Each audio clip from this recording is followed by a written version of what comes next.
This show proudly brought to you by Stratton Finance. You find a way to escape, Stratton will find a finance deal that's right for you. Visit stratton.com.au/WUDU for more details. Well, if you're chasing any more information on anything you've seen on today's episode, our online magazine will be the perfect spot for you to find it. Just go to our website, whatsupdownunder.com.au, click on the magazines tab, download the magazine or subscribe to them and they'll just come to you in future. There are plenty of things to learn in Alice Springs, and one place where you can learn a little bit of history is the Alice Springs Telegraph Station. And if you're lucky enough to get Dan as your guide, you are in for a real treat.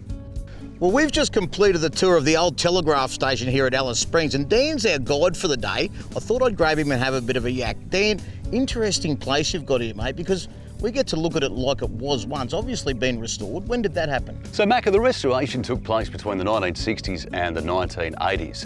Now the stonework in the buildings is actually all the original granite, but they had to reseat the outer facing stones. Then they redid the roofs, and finally they refurbished the interiors of the buildings based on the photographs of the Bradshaw era.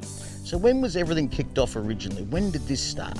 Well, originally, back in 1871, the construction started on the barracks, and this would have been a pretty big project in those days when these guys are working from horseback and from the backs of camels. There's nothing here in those days. Imagine arriving here with just your pickaxes and you know, a couple of camels and being told you had to build a repeater station to you know, connect Adelaide up with Darwin.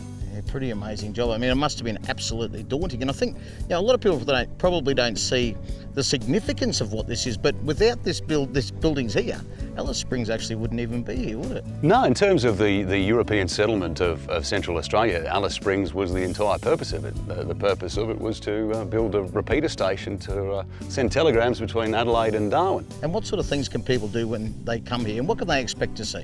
Right, so these days, well, the timeline in the barracks is probably one of the highlights, and we've got the replica of the original batteries, the Meidinger cells that they used to power the overland telegraph line. And of course, there's plenty of history around the site in the form of signposts. We have kids' quizzes as well, which is popular for the families visiting the area. Dan, thanks very much for that, mate. It was an amazing tour. You lot do yourselves a favour, get out here, put it on your bucket list and come and get Dan to show you around as well. Now, speaking of showing you around, why don't I go and show you around a Lotus Caravan?